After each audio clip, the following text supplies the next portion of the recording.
a scratch on this lens. I had a scratch on this lens, y'all, so that'll be with this for the rest of this video. Sorry about that. What's going on, y'all? Twigs on Two Wheels, back at it again with another one. And today, we're going to be doing some maintenance on the bikes. So, I'm not no professional. I'm not a mechanic. It's a guy who loves bikes. I don't have a jack to lift the bike up. It's a guy, a couple tools. I'm having some fancy garage. I'm doing it in the parking stall of my apartment.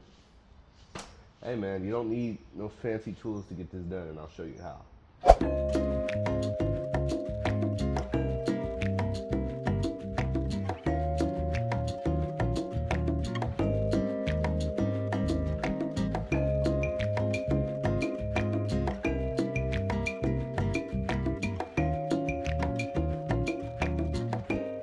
Did I mention this was my first time changing my brake pads on my Sportster?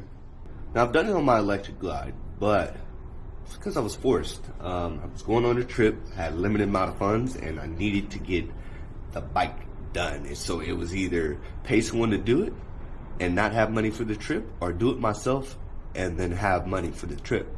And the first time around on this one, I was just scared, man. This was my only mode of transportation.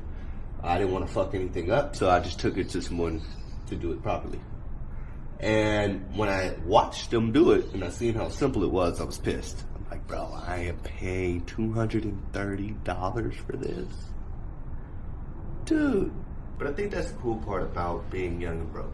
It kind of forces you to figure things out, you know? Unfortunately, I don't have a 10mm 12-point socket. I bought this set a few months back when I did the brake pads on the electric glide, but I don't have it, and I don't keep my tools organized like I should. So today we're gonna use a wrench to break these two bolts free.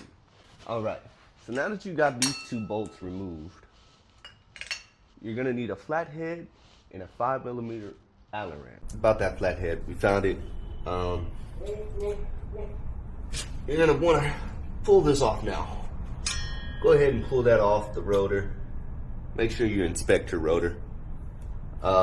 But we still got the brake pads in, and they're held together by this pin. You want to grab your flathead because this area right here is what you're going to use it for.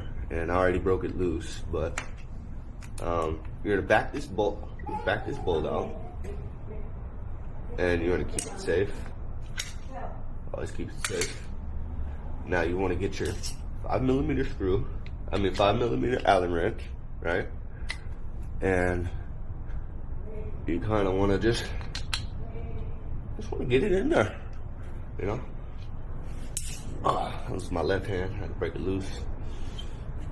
This that I'm about to tell you right now applies for the rear and the front. Okay?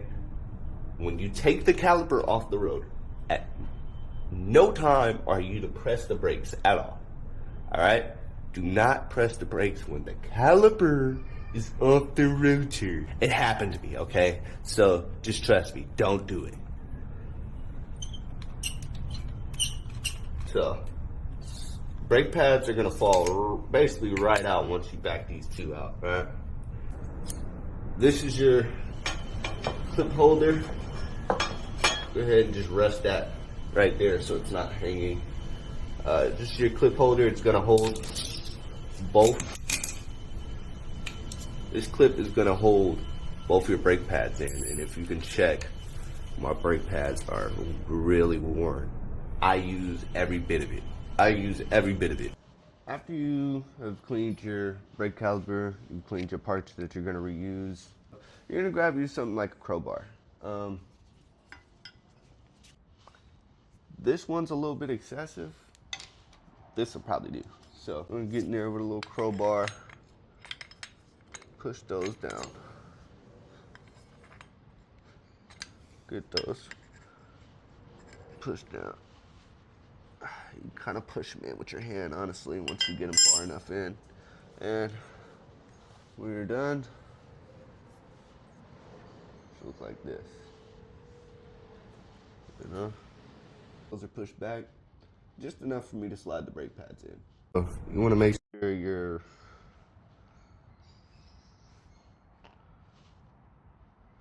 you want to make sure that your retaining clip for the brake pads is basically gonna keep these in place when you install them. We want to install left one, make sure that's lining up with the hole. Install the right one. So you kind of want to use your thumb to keep that gap so the rotor can slide in pretty good, you know. You want to sit your pin. You got that lined up.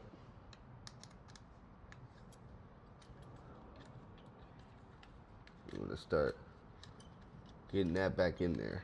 You want to go ahead. You remember this guy? Yeah, this guy, because we didn't have this guy for this guy, but we figured it out. Huh? All right, so that's back on. Now we want to make sure these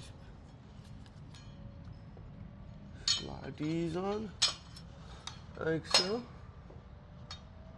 and we're gonna slip these through.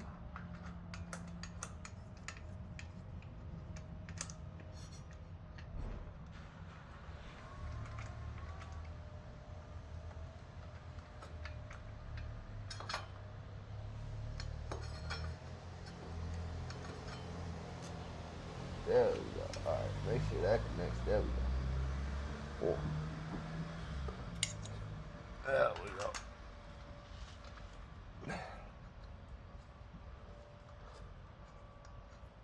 Make sure you check your torque specs and you torque these motherfuckers down.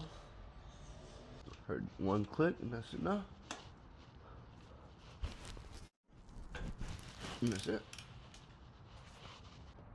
Now you see it. New brake pads in, out the old, and new brake caliper nice and tight. Now what you're gonna do is you're gonna have to pump these brakes a few times. Get that caliper out. Now that we got that done, got to get started on the back brake, but I neglected my maintenance. We got a retaining pin that is just not in any good condition. This is no bueno. Do you see that? It's been grinding against my rotor because my whole caliper has been sagging for whatever reason. I don't know, but we'll figure it out right now together. It's your 5mm Allen wrench. You know, got your flathead to remove that other bolt first. You can get in there and back that out. Whoa, puppy. The whole fucking retaining pin just been sitting. Look at that. Look at that, y'all. This is the result of just neglecting my maintenance. So you guys do better. Don't be me, you know? This is unacceptable. Of course, do your cleaning. Grab your brake cleaner. Go in there. Thoroughly clean that shit out. Especially if you see some shit like this. You know, there's going to be some metal shavings and whatnot there. So be sure to do that.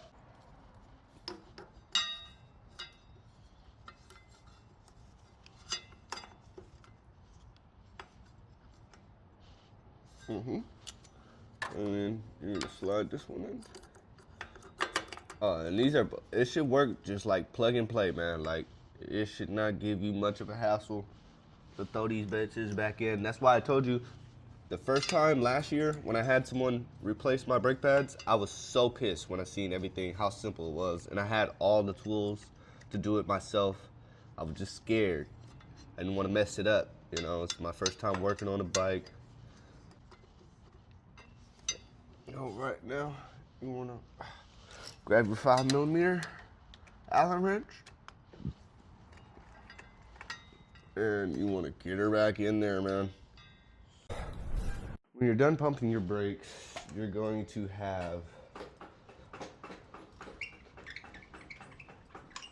put that pressure back in the brake pad. So pump them a couple times, you know, and then now, a few days ago, I went and attempted to fix my brakes, but there's something wrong with my rear brake caliper. It's my brake pin, the retaining pin, whatever you call that pin that holds the brake pads, is like sagging against my rotor. And I noticed it. I replaced it with a new pin, but it's still sagging even though I replaced the brakes. It's on a floating caliber. I've searched up some YouTube videos on how to fix it. I'm not quite sure if it's just out of line or there's something, you know, that needs to be adjusted with the caliber or what's going on. But I'm taking it to my mechanic to have him check out my work and see what I did wrong or what went wrong or how I can fix it. And it'll be a learning experience for me. If you guys ever run into an issue like this with your Sportster, and we'll learn how to fix it. That shouldn't be walling, yeah. And this is just a rubber boot that goes around to protect dust. that bushing That's just the from dust. weather and shit. Okay. And then this little bushing, the slider, the pivot, Mm-hmm. like that seems a little. So the rear caliper pivot points, which makes the caliper float back and forth, are worn out. And that is why this thing no is bueno. wallowing around like this. And then it's causing the pin, it's a little bit better now. Yeah. It's causing the pin To pinch against the rotor. against the rotor, and then you got poor brake performance. So the rear caliper pivot points, which makes the caliper float back and forth, are worn out. And that is why this thing no is bueno. wallowing around like this. And then it's causing the pin, it's a little bit better now. Yeah.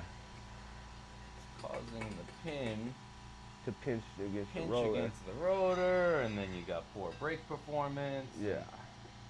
All right, so after taking the bike to the mechanic, we were able to determine that I needed a new rear brake bracket. And that was the reason why that retaining pin was sagging and it was sitting on my rotor, causing all that damage to the pin itself. So we took it in later that week, we got it fixed, and we're all squared away. I hope you found this video helpful. I'm sure this video will help someone out there someday. And I can't end this video off without thanking you guys for all the love and support, man. The love has been real. You guys really keep me going. And with all that being said, keep the shiny side up. More miles, more memories.